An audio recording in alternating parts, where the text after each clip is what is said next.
오늘 말씀은 마태복음 25장 31절로부터 46절까지 말씀입니다. 함께 읽겠습니다. 인자가 자기 영광으로 모든 천사와 함께 올 때에 자기 영광의 보좌에 앉으리니 모든 민족을 그 앞에 모으고 각각 분별하기를 목자가 양과 염소를 분별하는 것 같이 하여 양은 그 오른편에 염소는 왼편에 두리라. 그때에 임금이 그 오른편에 있는 자들에게 이르시되 내 아버지께 복 받을 자들이여 나와 창세로부터 너희를 위하여 예비된 나라를 상속하라. 내가 줄일 때에 너희가 먹을 것을 주었고 목마를 때에 마시게 하였고 나그네 되었을 때에 영접하였고 벗었을 때에 옷을 입혔고 병들었을 때에 돌아보았고 옥에 갇혔을 때에 와서 보았느니라. 이에 의인들이 대답하여 가로되 주여 우리가 어느 때에 주의 줄이신 것을 보고 공개하였으며 목마른 것을 보고 마시게 하였나이까. 어느 때에 나그네 된 것을 보고 영접하였으며 벗으신 것을 보고 옷 입혔나이까. 어느 때에 병드신 것이나 옥에 갇히신 것을 보고 가서 배웠나이까 하리니 임금이 대답하여 가라사대 내가 진실로 너희에게 이르노니 너희가 여기 내 형제 중에 지극히 작은 자 하나에게 한 것이 곧 내게 한 것이니라 하시고 또 왼편에 있는 자들에게 이르시되 저주를 받은 자들아 나를 떠나 마귀와 그 사자들을 위하여 예비된 영영한 불에 들어가라. 내가 줄일 때에 너희가 먹을 것을 주지 아니하였고 목마를 때에 마시게 하지 아니하였고 나그네 되었을 때에 영접하지 아니하였고 벗었을 때에 옷 입히지 아니하였고 병들었을 때에 옥에 갇혔을 때에 돌아보지 아니하였느니라 하시니 저희도 대답하여 가로되 주여 우리가 어느 때에 주의 줄이신 것이나 목마른 것이나 나그네 되신 것이나 벗으신 것이나 병드신 것이나 옥에 갇히신 것을 보고 공양치 아니하더이까. 이에 임금이 대답하여 가라사대 내가 진실로 너희에게 이르노니 이 지극히 작은 자 하나에게 하지 아니한 것이 곧 내게 하지 아니한 것이니라 하시니 저희는 영벌에 의인들은 영생에 들어가리라 하시니라. 아멘. 네, 이제 마태복음 25장을 보면 우리 열처녀의 비유라고 하는 그 비유와 달란트의 비유가 기록되고 나서 이제 다시 인자가 자기 영광으로 모든 천사와 함께 올 때에, 그러니까 무엇에 대해서 말씀하는 거죠? 예수 그리스도의 재림에 대해서 말씀하시는 거죠. 그러니까 화 있을진저 독사의 자식들아 라고 이렇게 얘기하셨던 23장, 그 다음에 24장은 온통 예수 그리스도의 다시 오심, 그리고 비유 두 가지 말씀하셨는데 결국 그 비유 두 가지도 어떤 비유냐? 바로 예수 그리스도의 다시 오심에 대한 그 중간에 대한 우리가 예수 그리스도를 기다리면서 어떻게 살아야 되는가에 대한 비유였고, 그 다음에 오늘 이제 마지막으로 말씀하시는 것이 이제 마지막에 오셨을 때에 어떤 면으로 이야기하면 심판이죠. 심판이 되겠죠. 왜냐하면은 그 모든 민족을 모으시고 나서 오른쪽에 양, 왼쪽에 염소를 두신다 이렇게 말씀하지 않습니까? 그래서 우편에는 축복을 내리시고 좌편에는 이상하게 하여간 그 벌을 내리시죠. 그래서 우편, 좌편. 근데 이게 우리가 선택할 수 있는 건가요? 선택할 수 있는 건 아닌 것 같아요. 예수님께서 오셔서 가르시는 것 같아요.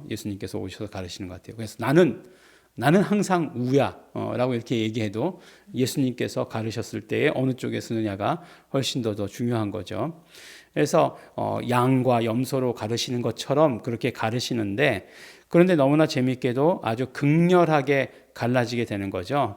우편과 좌편, 우편에는 복을 내리시고 좌편에는 저주를 내리시고, 그 다음에 우편에는 뭐예요? 창세 때부터 예비된 그 모든 것들, 예비된 나라를 너희를 위하여 예비된 나라를 상속해라 라고 이렇게 상속을 해주시는 것이고, 그 다음에 왼편은 뭐죠? 영원한 불에, 그 영원한 불이 어떤 영원한 불입니까? 마귀와 그 사자들을 위하여 예비된 영원한 불, 마귀와 그 쫄자 귀신들을 위해서 예비된 그 영원한 불에 함께 떨어져라 라고 이렇게 이야기하는 거죠. 근데 이 양과 염소, 그러니까 우편과 좌편을 나눈 기준이 무엇입니까? 바로 목마를 때 물을 주었고, 그 다음에 나그네 되었을 때 공개하였고 섬겼고, 헐벗을 때에 입혔고, 병들었을 때 돌아보았고, 옥에 갇혔을 때에 방문해 보았다라고 이렇게 얘기하는 것 아니겠어요?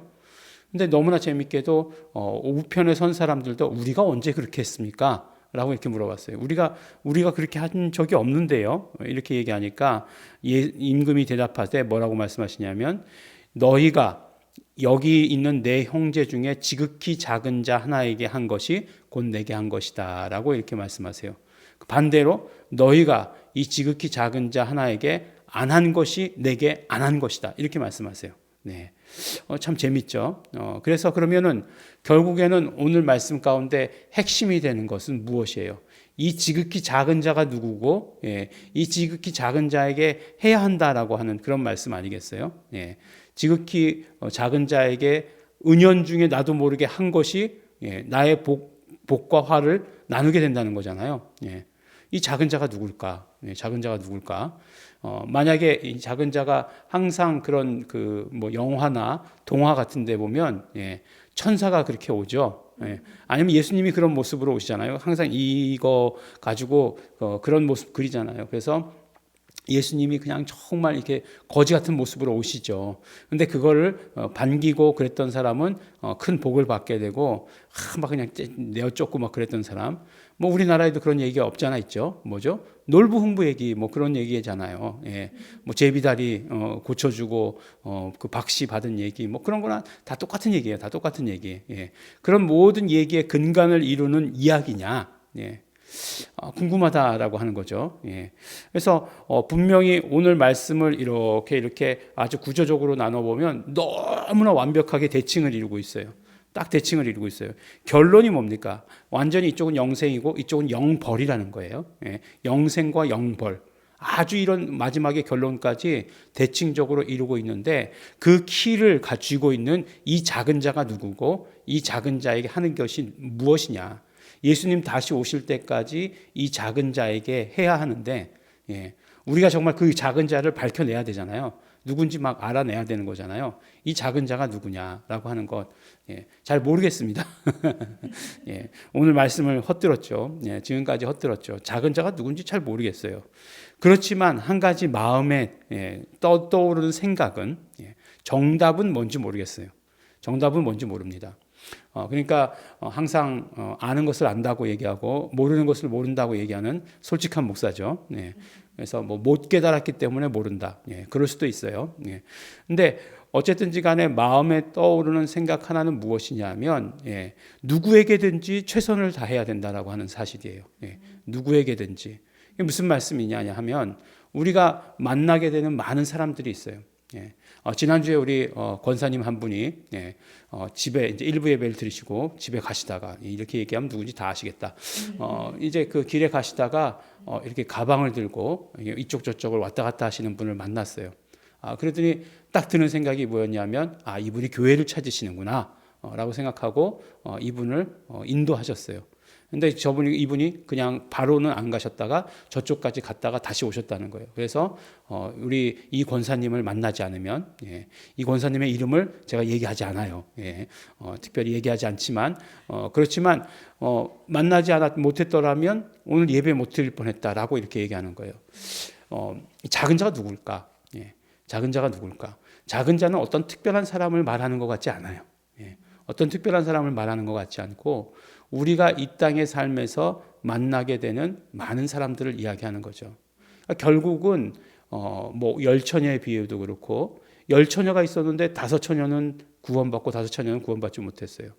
그 다음에 달란트를 맡은 자들도 5달란트 맡은 자들, 2달란트 맡은 자들은 최선을 다해서 5달란트와 2달란트를 만들었어요. 1달란트 맡은 자는 1달란트를 못 만들었어요. 결국 우리가 만나는 작은 자들, 그러니까 예수님 다시 오실 때까지 만나는 그 작은 자들에 대해서 우리가 어떻게 해야 되냐, 어떻게 삶을 살아야 되냐. 지금 이 말씀은 어떤 면으로 이야기하면 늘 우리가 착한 일 하면서 살아야 된다, 착한 마음 가지고 살아야 된다라고 하는 것과는 좀 차원이 다른 이야기일 것이라는 거예요. 그럼 무슨 얘기냐? 우리가 만나는 모든 사람들에게 최선을 다해야 되는데 어떻게 최선을 다해야 되느냐? 그렇죠. 우리가 복음을 전해야 되는 거죠. 복음을 전하기 위해서 최선을 다해야 된다라고 하는 것입니다. 우리가 이 땅의 삶에 우리가 처음에는 이 복음이라고 하는 것이 너무나 좋았죠. 너무나 좋았습니다. 복음을 만나게 되는 것이 우리의 삶의 어떤 형편 가운데 있든지 간에 너무나 좋았어요. 근데 지금은 대부분의 모든 사람들이 삶의 형편이 좋아졌어요.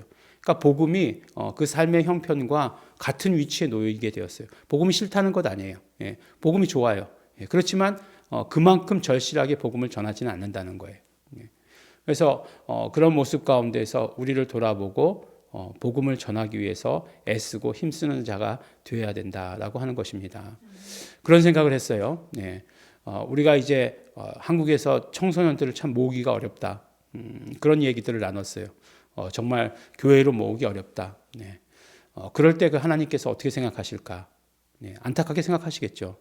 근데 어떤 생각이 드냐면 그러면 복음을 들을 만한 그런 청소년들이 있는 곳으로 가야 되는 거 아닌가? 라는 생각이 들었어요.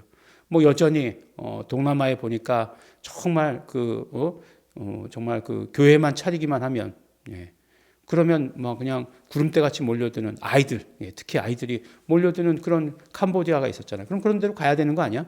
예, 그런 생각이 들었었어요. 오히려 예, 여기서 뭐 그냥 없는 사람들을 데리고 하는 것보다 그게 잘못된 생각일까? 맞는 생각일까? 갈등도 생겨요. 예, 내가 이 자리에 있는데 여기서 떠나서 글로 가는 게 맞을까? 예, 그런 생각이 들어요. 그러나 그렇게 어쨌든지 간에 우리가 복음을 전하는 것에 따라서 우리의 모든 최선을 다해야 된다는 것은 분명하다라고 하는 그런 생각이 들었어요. 그래서 우리가 정말 이 작은 자가 어떤 특별한 사람을 말하는 것은 아니라는 것. 우리가 정말 예수님 다시 오실 때까지 살 때에 만나는 모든 사람을 말한다는 것. 예, 그것은 중요하다는 것. 그래서 우리가 때를 얻든지 못 얻든지 사도 바울이 말씀하셨던 대로 우리가 복음을 전하기 위해서 애써야 된다라고 하는 것을 말씀해 주십니다. 우리 25장에도 계속해서 예수님 다시 오실 때까지 우리의 삶이 어떠해야 되는가를 말씀해 주시고 계시는데 오늘은 그 비유의 결론처럼 말씀해 주시는 것이 바로 이거예요. 물론 이것도 비유죠. 비유로 말씀해 주신 것이죠. 그러나 이 비유 가운데 말씀하시는 이 작은 사람은 누구냐? 우리가 만나게 되는, 우리의 삶에서 만나게 되는 모든 사람을 말씀한다. 그 모든 사람에게 최선을 다해야 된다. 그 모든 사람은 어떤 사람은 굶주린 사람이 있을 수 있고 어떤 사람은 목마른 사람이 있을 수 있고 어떤 사람은 헐벗은 사람이 있을 수 있고 어떤 사람은 병들은 사람이 있을 수 있고 어떤 사람은 옥에 갇힌 사람이 있을 수 있다는 것입니다.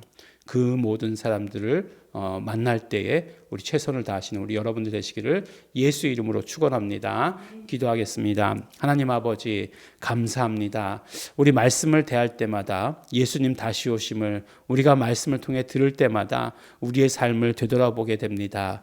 우리의 삶이 너무나 느슨해지지는 않았는지 우리의 삶이 지금 최선을 다하는 삶인지 되돌아보게 됩니다. 하나님 아버지 정말 최선 다해서 사는 삶이 될 수 있도록 아버지 도와주시옵소서. 아버지 하나님 우리 만나는 사람마다 복음 전하게 하여 주시옵소서. 그래서 아버지 하나님 우리 정말 그 상급 받는 자 될 수 있도록 아버지 도와주시고 축복하여 주시옵소서. 감사드립니다. 예수님 이름으로 기도드렸습니다. 아멘. 이 시간에 우리 그러므로 함께 기도하실 때에 우리가 정말 마지막 날을 바라보며 기대하며 기다리며 최선 다하는 삶 되기를 원합니다. 우리가 누구를 만나든지 때를 어떤지 못 어떤지 복음을 전하는 자 되게 하여 주시옵소서. 성령님 우리로 예수 그리스도의 복음이 기억나게 하여 주시옵시고 말씀 기억나게 하여 주시옵시고 언제나 우리의 입술에 담게 하시옵소서. 다 같이 통성으로 기도하시겠습니다.